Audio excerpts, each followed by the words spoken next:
Hey guys, and welcome to a new video. Today, the patch notes for 3.15 Expedition League. And I know I'm like a day too late, but I was pretty busy yesterday, so I didn't really have the time to write everything down, go through everything, and point out the important things, at least for me and for you guys. So sorry for that. And I also, before I want to start this, like TLDR kind of thing of the patch notes, I also want to mention, since I got a bit of a backlash on my last videos regarding that I'm against the casual player and I'm against this, I'm against that, and I'm selfish and whatnot. The main reason why I act like this, or not act like this, but the way why I am like that is just because I just try to stay positive. Okay, there has never been patches or game changes that really bothered me too much, so I really always try to have like a very positive attitude and a positive mindset. And to be honest, changes are not always bad. Okay, yes, I know. I have read through all the patch notes, and listing things that don't get nerfed would be a lot easier and a lot quicker than this like monster of patch notes. This is like a never-ending story of patch notes, and 90% of those are just nerfs and I don't know, changes to negative sides. And yo, this list just doesn't stop. Like holy shit, this patch notes are hefty, okay? But I still try to stay positive, okay? Because in the end, it's the reason why I always say, don't judge it, try it out first, okay? So I will never judge any league, any nerfs, anything like that before I haven't tested this one, okay? And this is also like, in my opinion, a positive statement. But I do have to agree, yo, the patch notes are rough, man. They are actually rough. So let's get right into it in the PoE Expedition patch notes. So we get a new challenge league with 12 challenges done. You get the Expedition footprint. At 24 challenges done, you get the weapon effect. And 36, you get the portal effect. We have the major new content and features, which are the 19 new gems. These are basically all the gems and support gems that got added based on the ascendancies that we already covered in the last video. Then we have a new defensive type, which is ward, which basically for me sounds like Red 10 to one shot, because you get hit once, the ward get removed, and then you basically get the normal damage.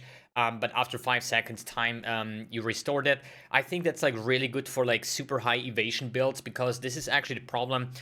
In 20 hits, you only get hit once, but then you're one shot, right? So I would say for high evasion builds, ward is like really good. But for builds like armor type builds or types that don't have a lot of dodge evasion things, if you permanently get hit, you will never have any ward. So I don't think this is like any good for that. Then we have 3 new utility flasks, which is the corundum, the gold, and the iron flask, and added enkindling and instilling orb to enhance your flasks. These are basically the two kind of like crafted things that you can put on your flask to change them. Then we have the minor new content and features, new effect on Lightning Strike and Lightning Arrow, the updated visuals on explosions from Impulse's Broken Heart is something I'm looking forward to. Then we have a 3-way elemental exposure will now have their own visuals.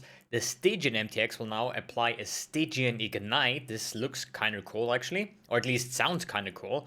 So I guess with the Black Flame you get purple ignites, I guess with the Stygian you get Stygian ignites, like kind of bluish or something we're gonna see. Then the weapon effects can now be applied to shields. The Templar received new audio dialogue, so he's probably now a beast of burden or something. I am no beast of burden. I am no beast of burden. I am no yeah, audio for poisoned ailment. I have no idea what that's going to be. Some bubbling or so. I don't know. Then we have the Act 1 changes.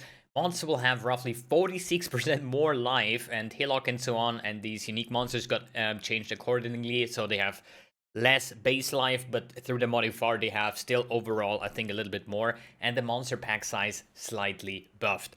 Flask changes, the base evasion has been lowered to 15. Wait, should this be flask changes? No, this is actually a wrong title, sorry. Characters no longer gain evasion rating per level. Game-wide poison now does 50% more damage, and consecrated ground no longer grants 100% increased critical strike chance against monsters on consecrated ground. Then we have the skill gem balance. We have an added arcane gem tag. This is like for all like arcane cloak, archmage, like all these kind of mana based types of gems.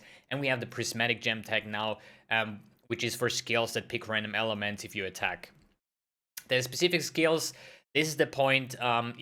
this is not a point where you would actually list the couple skills that get buffed and nerfed and like changed a little bit, right?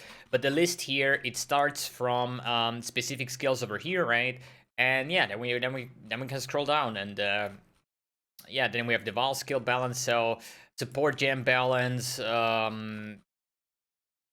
As I said, it's probably a lot easier to just list those like 5 remaining support gems that are untouched, right? So if you're looking for, yo, what is Hex Touch getting buffed or nerfed, you know, always go to the website, link is in the description below, and just search for like Hex Touch or something, and then you have it over here, or Bane, and just check these specific skills, rather than now listing like every single change, because then the video will be like 2 hours long or even longer.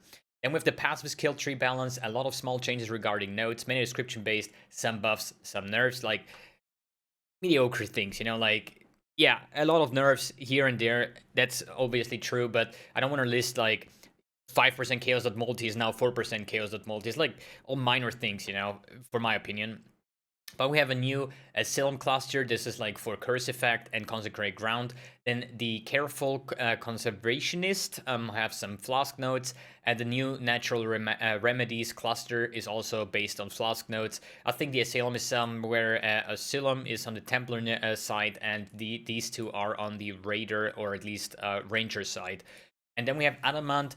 Used to give you life regen, but now they removed that, and now it gives you remove bleeding or corrupted blood if you're bleeding and stuff. Then we have the ascendancy balance, and here majority is everything that has to do with ailment avoidance, since they stated they want to nerf that. You will be still able to get ailment immunity, but a lot more cost. So on the Hierophant, removed ailment immunity during Arcane Search. Now it has 50% reduced effect of non-damaging ailments. The Inquisitor removed ailment immunity. Slayer just gets some renames. So Headsman is now Bane of Legends, and Bane of Legends is now Headsman. That's like, okay, I guess. I don't know what that means, but it will have the reason, I guess. Champion, the small notables no longer have Fortify effect, and now they have attack damage while Fortify. The Pathfinder, Master Alchemist, doesn't give you ailment immunity. It will now grant you remove an elemental ailment when you use a flask. The Master Toxicist got nerfed a little bit, so it's now 20% chance to deal 100% more damage instead of 30%. On the Radiant Ascendancy, we have Avatar of the Veil, no longer grants you ailment immunity, now grants you 50% chance to avoid elemental ailments. The Rapid Assault no longer grants you Onslaught effect. On the Assassin, we have the Noxious Strikes nerfed. It doesn't give you any 30.multi anymore, and the poison duration, you know, like Assassins have like, the more poisons you inflict recently, the longer your poisons will last. This is uncapped, or was uncapped, now it's capped at 100%, and the Toxic Delivery has now 25% more damage with poisons from crits. Like now it's 25, it was 50 before, so a straight nerf to this one too. The reason for that is, if you want to go for a good poison build, the only 2 options that you actually had was either Assassin or the Pathfinder. Now with those nerfs, you can actually put in some other ascendancies, a wider variety, because Assassin is not that insane for poisons anymore, and you will probably be fine with like some Poison Occultist because chaos damage and stuff, so based on that. Elementalist, the Legion of Primordial no longer grants 25% increased effect from your golems, or the buffs from your golems per golem. It now has just 100% straight line, no matter how many golems you have, but this is the maximum now. And the Elemancer no longer has the 35% chance to avoid elemental ailments per golem, so no ailment immunity anymore with summoning golems. And the Ascendant has the Inquisitor part nerfed with no longer grants elemental ailment immunity. So, quick sip of coffee. And we have the Pantheon balance. The Soul of Ugol now has the cold damage taking removed, and now gives you 20% reduced effect of curses. Soul of Relakash now removed, cannot be blinded and maimed. Now grants Corrupted Blood capped at 5 stacks. So Corrupted Blood, I think scales are maximum 20 stacks or uncapped. I don't know. I'm not 100% sure. But this used to be like the old, what was it? There was a note where you couldn't get more than 5 chaos poison stack, or was this the new one, and the other one was like immunity or something? I don't know, but this is now the counterpart. So now if you have troubles with Corrupted Blood, you can now have them maximum 5 stacks. So stack 6, 7, 8, 9 will not get added. Sorry, then you have Soul of Garukan, no longer grants movement speed, but therefore now grants you the cannot be blinded and maimed that actually Relakash gave you before. Then we have the item balance. There is a shit ton of item balances, but the most important here, you can no longer obtain level 21, 23 gems outside of Incursion and specific divination cards. You can no longer obtain Empower, Enhance, Enlighten higher than level 1. So basically level 2, 3, and 4 should be off the list, basically. So no more RNG opening chest with an Empower level 4 or something that gives you like early on 4, 5, 6 exalts. So sadly.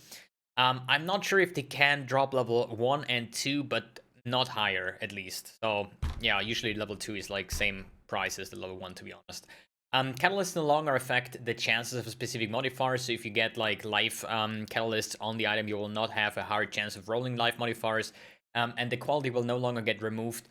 Usually when you craft those and you annihilate, you actually reduce the quality. Now it doesn't, it will keep the quality now if you annihilate. Build modifiers are no longer considered craft modifiers. Aisling 4 now removes a mod before it adds one. The Abyss Jewel mod Onslaught got removed, like the 8% chance on kill to gain Onslaught. Trigger Socketed Spell has now 250% mana/reservation multiplier. The Synthesis mods Fortify and Flask charges can no longer roll. Added the chance to impale mods on jewels. Dot multi modifier are now a suffix. This is something I covered yesterday that is like pretty huge for dot builds. The 30% accuracy Abyss Jewel mod can no longer roll, so rip the accuracy stacking. At least this is a straight nerf to the Ballista one, right? You would probably have like a lot less accuracy, but it would not apply to the Tornado Shot version that I built. The Crusader's effect of 45 mod can no longer roll. I think there was on the helmets. The chance to avoid elemental ailments, craft removed from the helmet, the gloves to shield and boots, which is kind of awkward. Boots is fine. Everybody has boots, but not every character has a shield, so that's a straight nerf to elemental ailments as well. I don't like that, because this is just like, just for shield characters now. This is like kind of sad. They could take like anything like boots and I don't know, belt or whatever, you know, but shield is just like for certain builds, so I don't know about that. Please check out the list for Flask changes, charges, affixes, and so on. Yeah, because the list here, there's a list, is like every single modifier has been changed basically on the Flask, but this comes with the entire Flask rework. Then we have the unique item balance. There's a lot, but the most important ones for me at least. Hateforge Gloves will no longer affect while attack skills used by traps and mines. The Barracks Respite Ignite spread lowered from 25 units to 20, so a little bit less AoE there. And all, or almost all unique flasks got changed basically as well from the Flask rework. Then the Cluster Jewel balance. Cold Conduction no longer grants enemies shield from your hits or shocked, and the other way around, which is kind of sad because, yeah, rip those cold builds with Impulsor and stuff like that, where you actually can shock enemies based on your cold damage. This is now gone, which is sad. Changed almost all Flask Cluster Jewel based on Flask rework. Brand Loyalty no longer grants brand attachment range, which is sad, because this is something I used on the, what is it? The explosive brand. Not Arcanist,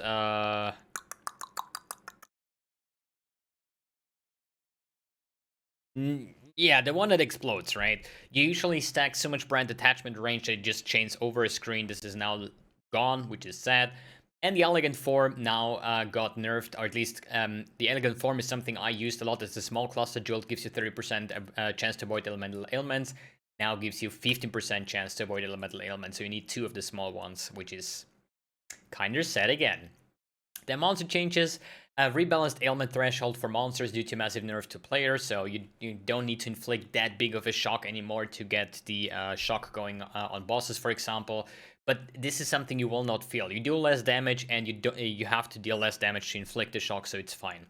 The Atlas passive change. Harbinger bosses now spawn far fewer monsters, but more dangerous. The Sauna League modifiers, we have Fortune favors the brave as always. Abyss, Anarchy, Domination, Nemesis, Metamorph, Ritual, and Delirium is back on the menu. That's pretty good, actually. User interface changes. Non-damaging ailments now display their effect. Our F tooltip, so Righteous Fire tooltip, now displays the DPS, actually. Heist Locker Stash tab affinity enabled. 4 new free colored mouse cursor effect variations. Yeah. Rage Indicator bar refreshes more quickly, and the recheck achievements will now grant you MTX if you missed any from previous leaks, if you unlock them, something like that. I'll just, like, when a leak starts, I will just throw in, like, copy-paste this in the chat, and then maybe get some free MTX that I haven't got back in the days, I don't know. PvP Royale players now drop their items when they leave mid-game. So that's pretty much my TLDR patch notes, and it's insane. It's I have to say it is insane. But still, for some reason, this makes me even more excited about the game than last league was, or 2 leagues ago, because we still have the new league. But this entire meta shakeup, as GGG said, yeah, it's definitely gonna be a meta shakeup, because I think we really need to have like the 5-head build of the league that is like both defensive, offensive, fast, like the dream build that you want to have, right? But it's going to be interesting to find ways to make really good characters. And I personally, even though I play like, I don't know, like 20 different builds each league, I don't know what my league start is going to be like. I'm probably gonna pick it like an hour or 2 hours before league start, as always. Um, but I don't really, I say, feel bad about the league. You know, I'm actually looking forward. I want to see those changes live. It sounds and looks very rough, but if it's going to be that rough, I have no idea. We're gonna find out together, I guess. And yeah, guys, thanks for tuning in, thanks for watching, and see you in the next video.